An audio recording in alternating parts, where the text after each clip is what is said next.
So recently my opinion about people who follow the Banting diet has changed.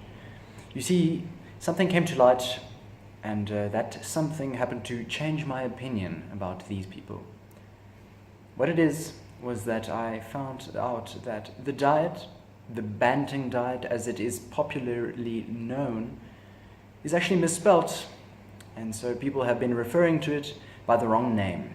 You see, it really is the Banting diet. So you have to subtract the N from the way people usually spell and pronounce the diet. Banting.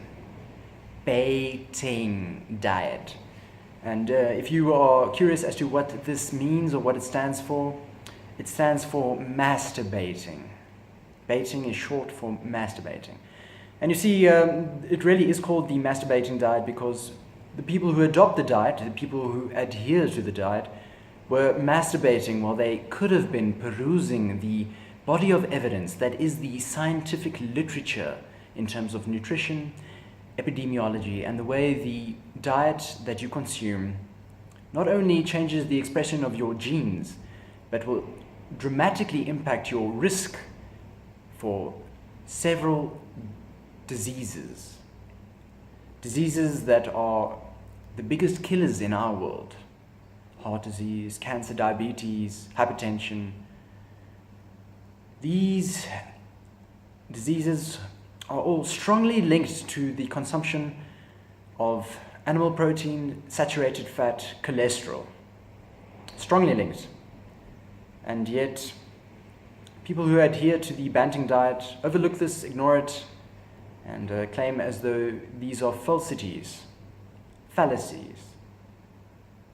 And I think the only reason for this can be that they're experiencing lipo-intoxication, and as a result, there's not sufficient blood flow to their brains for them to think critically or rationally.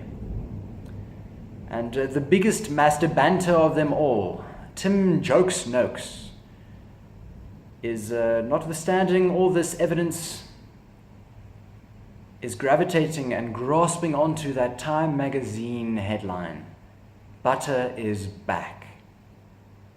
Even though subsequently the scientific literature has denounced the studies that are associated with that headline and shown that that study was funded by the dairy industry. And it was actually incorrect, and as a result, it has been discarded with or disposed of. But Timothy Noakes is sticking to his guns. He wants his butter, eggs, bacon for breakfast.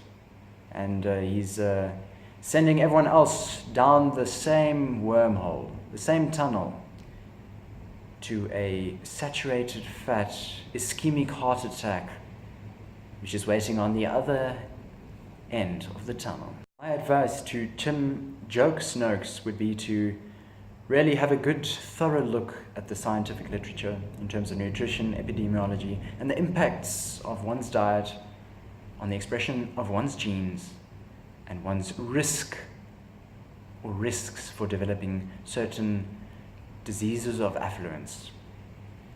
Nutritionfacts.org is a very good source of information, as a medical doctor, highly acclaimed Dr. Michael Greger, will trawl through the scientific literature and make it easily understandable, even to the layperson.